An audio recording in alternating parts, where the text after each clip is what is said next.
3, 2, 1. Integrity. So we wear these Acta watches, and if you hit this button, the red light lights up, which tells you got a good battery. And I don't know why, but for the last 2 years when we wear these, hey Hopper, for the last 2 years when we wear these things, it just kind of brings us back into focus whenever we get a little distracted. So we did a lot of syncing when we were on this mission for no reason whatsoever. I have absolutely no idea what to say. This is 24 hours ago, the Earth was that big out the window and we were doing Mach 39, and here we are back at Ellington at home.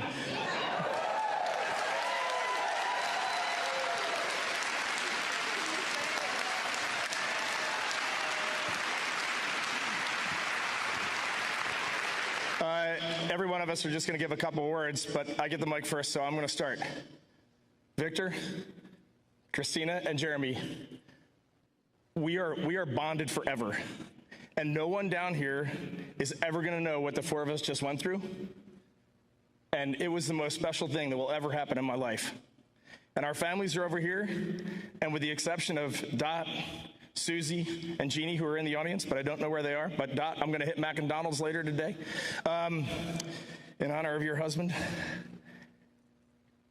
No one knows what the families went through, man. This was not easy.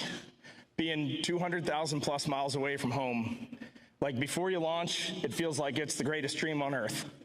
And when you're out there, you just want to get back to your families and your friends. It's a special thing to be a human, and it's a special thing to be on planet Earth. Thank you.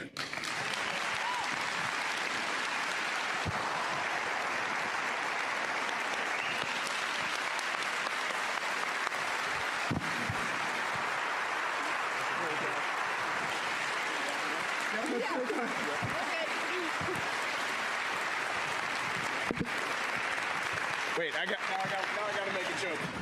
The only person who can follow that up is Victor Glover, so let's go. And now we're ready for questions.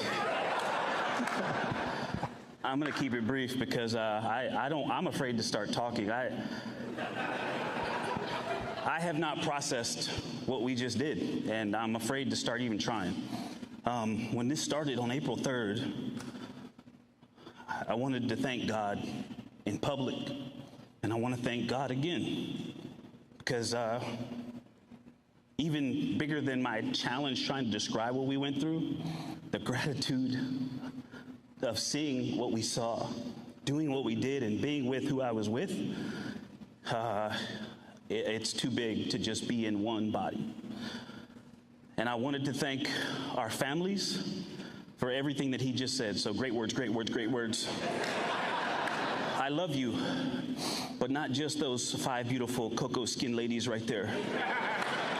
All of you. And I wanted to thank our leadership. And it's changed since we were here in April of 2023. But the qualities haven't. And we are fortunate to be in this agency at this time together. And so I'm going to sit down. Thank you also to our air operations for this facility and for our ride home from San Diego. And I love you. Thank you.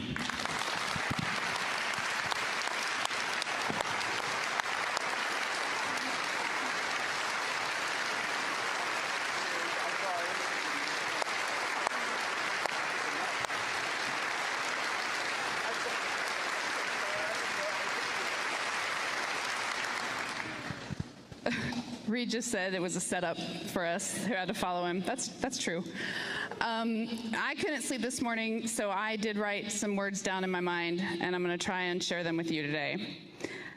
10 days ago, this journey started with our mission manager, Sean Duvall, knocking on my door in crew quarters and whispering, "Christina, we're go for launch. Get up." And it ended last night when my nurse on the ship put me to bed and said, "Ma'am, can I get a hug?" So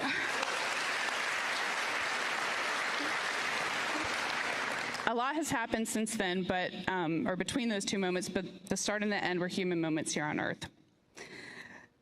So several years ago, I was giving a speech, and I was doing my usual talk about crew and crewmates and teamwork, and someone asked the question, what makes a crew? What is different about a crew than a team? And I was like, I got this. Opened my mouth confidently to tell them everything I knew about being a crewmate. And everything that came out of my mouth was completely without value. I was like, yeah, crews, they're in space, and they work together, but they eat together too. So, they're a crew. And boats have crews. You're a crew if you're on a boat. Helps if you have a paddle. That'll be good. That'll make you a crew. But the last 10 days, I've gotten a little bit of a better answer on that question.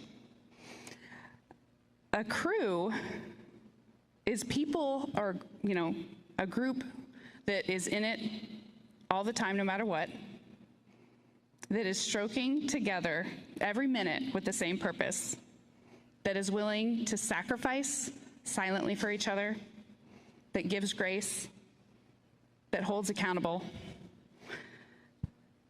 A crew has the same cares and the same needs, and a crew is inescapably, beautifully, dutifully linked.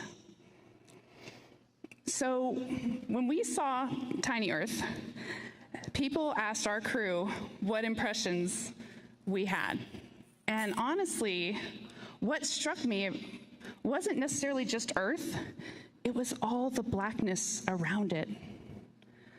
Earth was just this lifeboat hanging undisturbingly in the universe.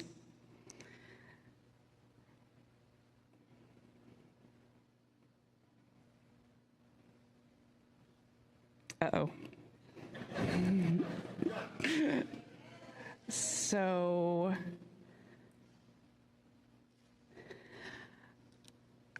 I may have not learned, I know I haven't learned everything that this journey has yet to teach me.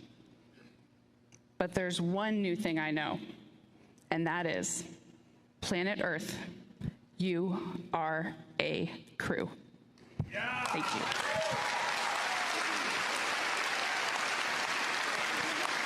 You guys gotta cut it out, man. Get the ball.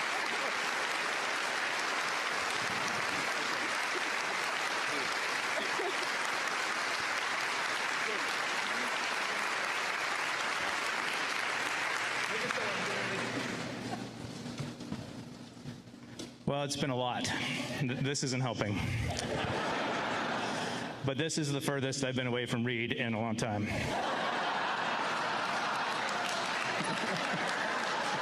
Thank you. All right, that's good. Thank you.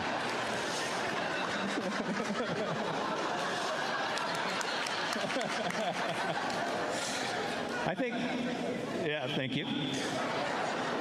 I think what I'd like to share today is maybe 3 of the human experiences for us. And you haven't heard us talk a lot about the science, the things we've learned, and that's because they're there, and they're incredible. But it's the human experience that is extraordinary for us. And it sounds like maybe for you too. And so I think I'll start with gratitude. Gratitude for my family, gratitude for NASA, for its leadership, gratitude for Canadian Space Agency, gratitude pour les Canadiennes et les Canadiens. Et j'ai hâte de pouvoir revenir avec Reed, Christina, Victor au Canada. Gratitude for the bravery and the courage for the teams to be no-go when we were no-go and go when we were go. That took a lot. And I don't think people will really ever fully comprehend how well supported and trained we were. It is almost unbelievable.